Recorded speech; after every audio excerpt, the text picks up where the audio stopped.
Hi, I'm E.G. Lewis, and welcome back to Nocturnal Reviews, and a very special, happy 60th anniversary to my favorite show, Dark Shadows. As you can see, the ring and the cane are here. We're here for a Dark Shadows review.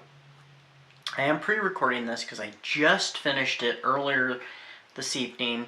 This is one I had kind of dreamed of doing,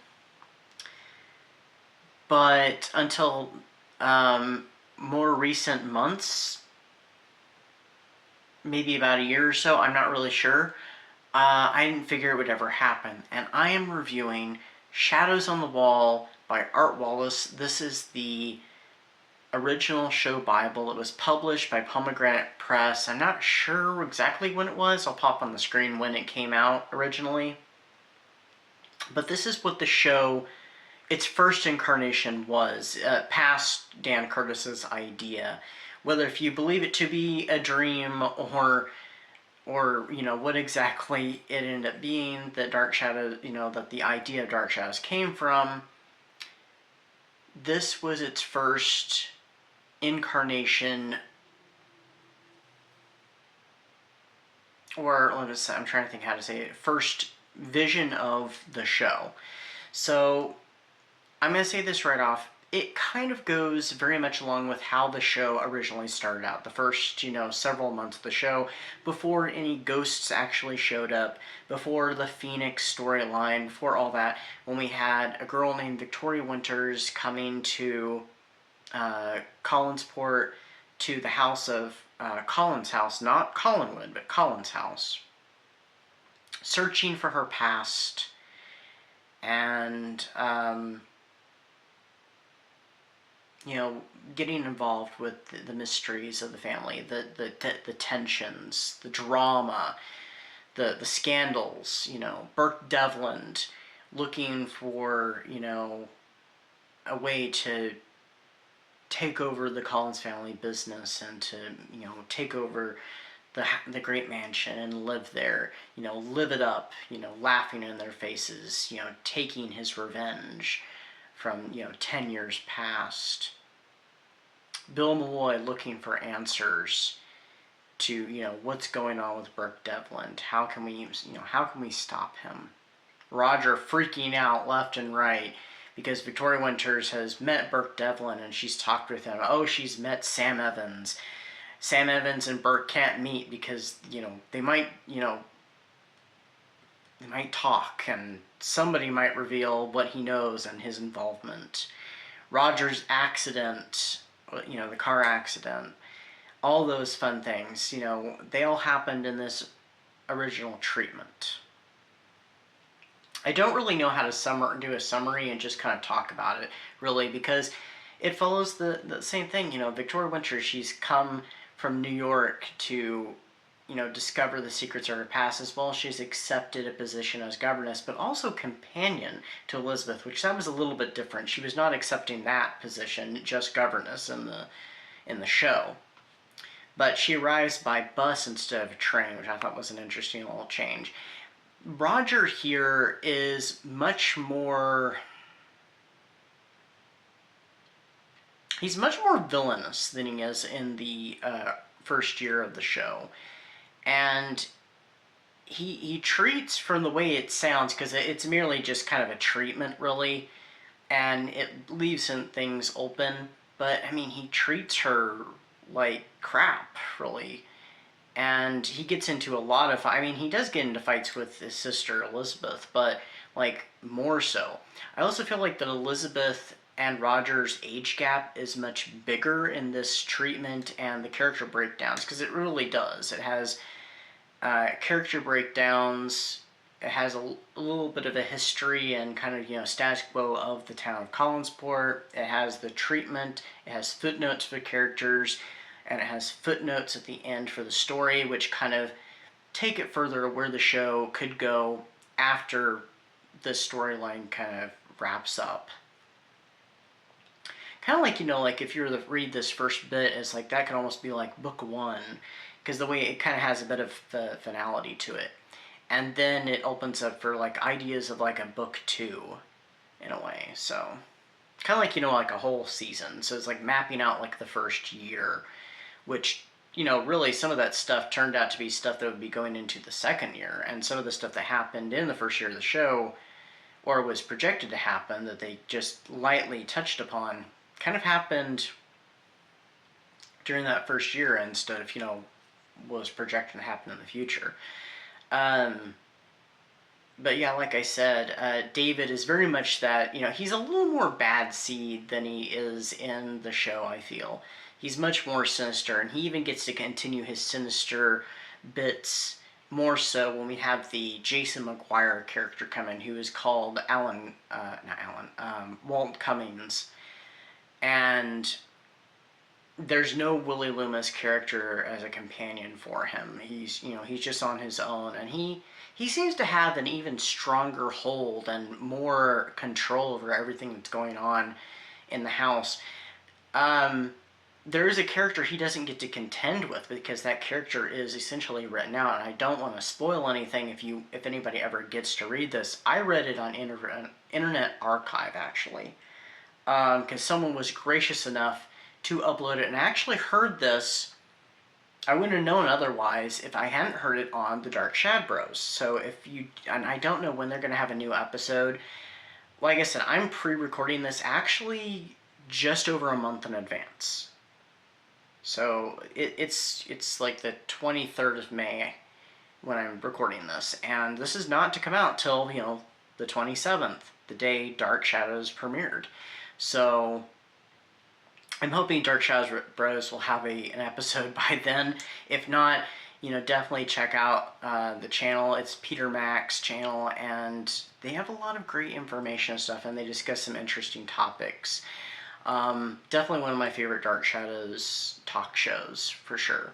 And there are lots of great Dark Shadows talk shows. Please check them all out. But, yeah, I wouldn't have known otherwise about this. And this is one I've wanted for a while. And I still want it, but when they become available, they become rather pricey. I wish that they'd republish it. Do a special edition or something, or, like a new printing of it. That'd be great. But, yeah, a lot of the things do happen the same. But we don't seem to have a Matthew Morgan character. Also, there seems to be somebody they've hired. When Elizabeth dismisses all the servants, she does, hire someone from the village to come up and help with the cleaning for short bits. And I do believe, if I'm remembering correctly, because I've been reading this, bits and pieces here and there for several days, for about a week, I think, when I've gotten, opportunity to read, because things have been a little busy with work and stuff. I believe it said in the character breakdowns that Maggie's mother was actually one of the ones that was hired to go up and help at Collinwood. I could be wrong, so please, if anybody who's read this, please correct me.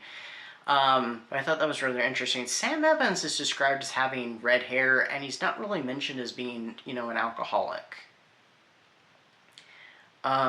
Which I thought was rather interesting. He's just a very haunted man that's just he's nervous.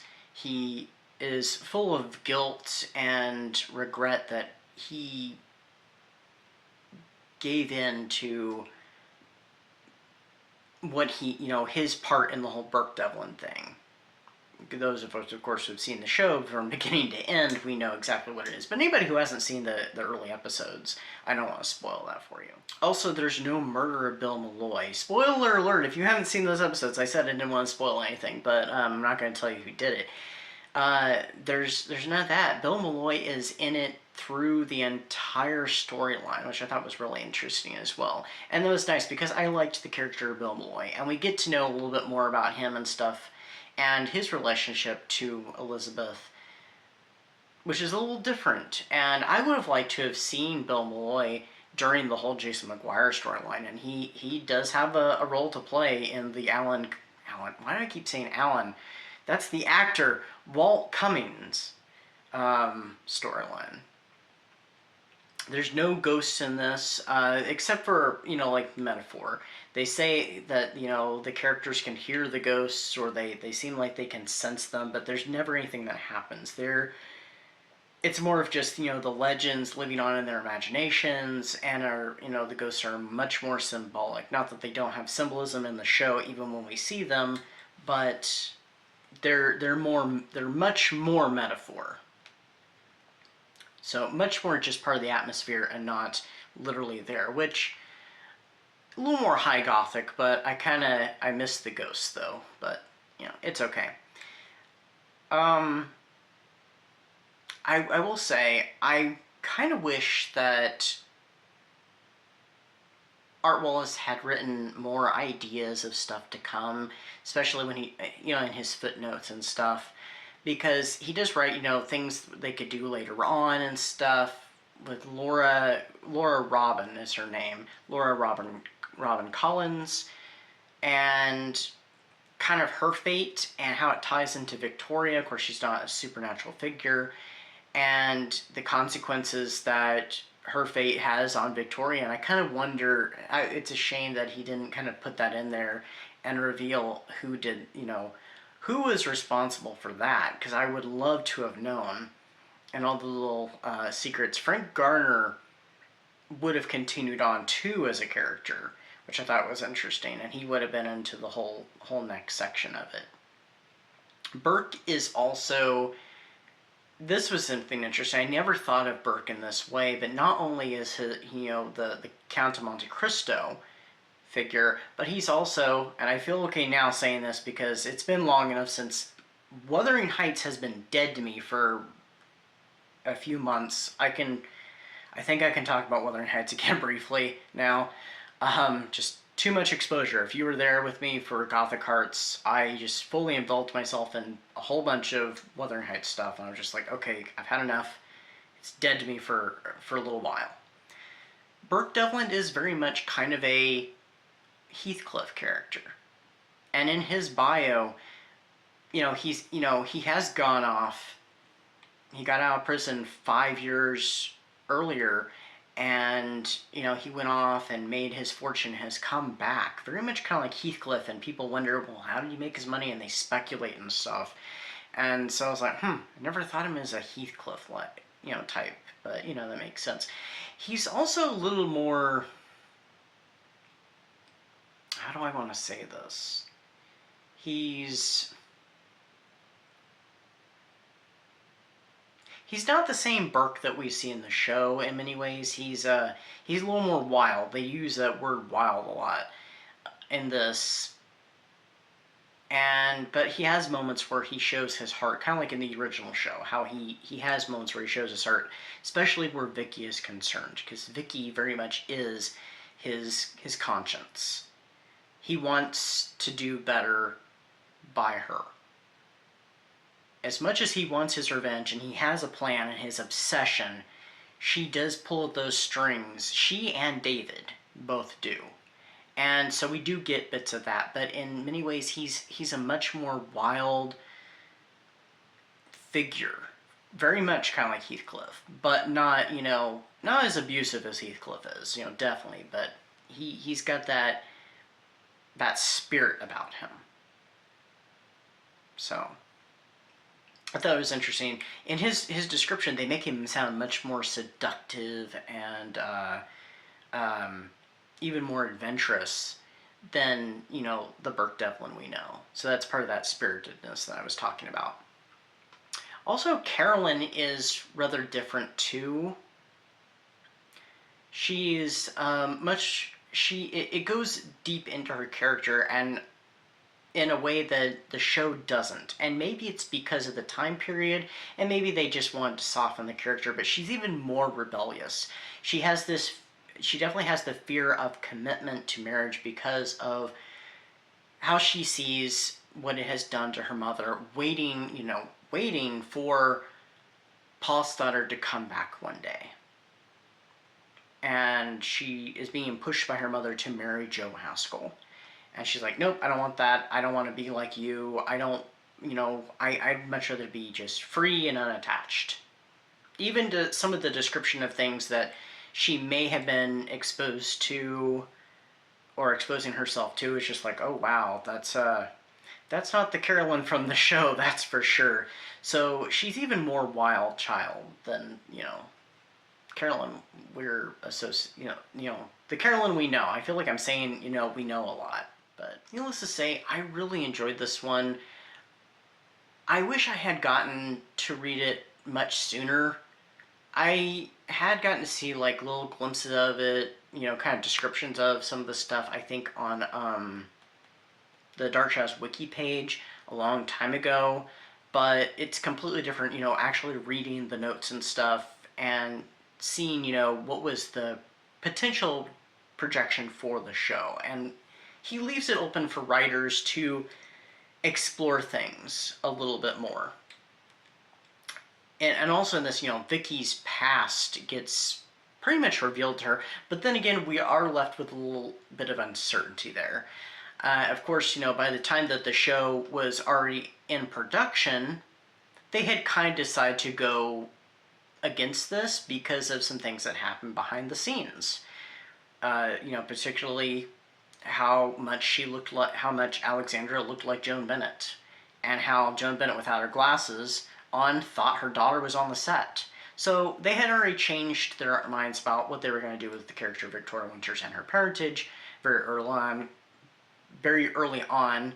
Unfortunately, they never got to go in that direction. Luckily, we have audio dramas and books that go into that direction and address that. All in all, I'm not a big fan of that early concept of her true parentage. I will say this, though. We are left a mystery of one of her parents, though, in this. We don't know who it is. In the show, I think they were developing, but I think ultimately it was ultimately meant to be a red herring, though. And I believe it to be wholeheartedly. It was a red herring. I don't know if they ever truly took it seriously. And that's, oftentimes with soap operas, they are filled with red herrings. It's intentional. The direction they make you think it's going is oftentimes not the direction the show's actually going to go. Sometimes that's unintentional. Sometimes that's very intentional. And I kind of think, in many ways, when they were first setting it up and writing it that way, it was their intention. But by the time they were shooting the episodes, they had already changed their minds. So they thought, okay, this will be a red herring. And it's a great red herring. So, but anyway, I thought this book was fantastic. I, again, wish it would be republished. I gave it 4.5 stars. I'm not sure how it could have improved, though. But it just didn't quite hit the 5-star mark. But so close. Thoroughly enjoyed it. Definitely would recommend it. If you have a chance, go to Internet Archive and check it out. And that's what I've got for you today.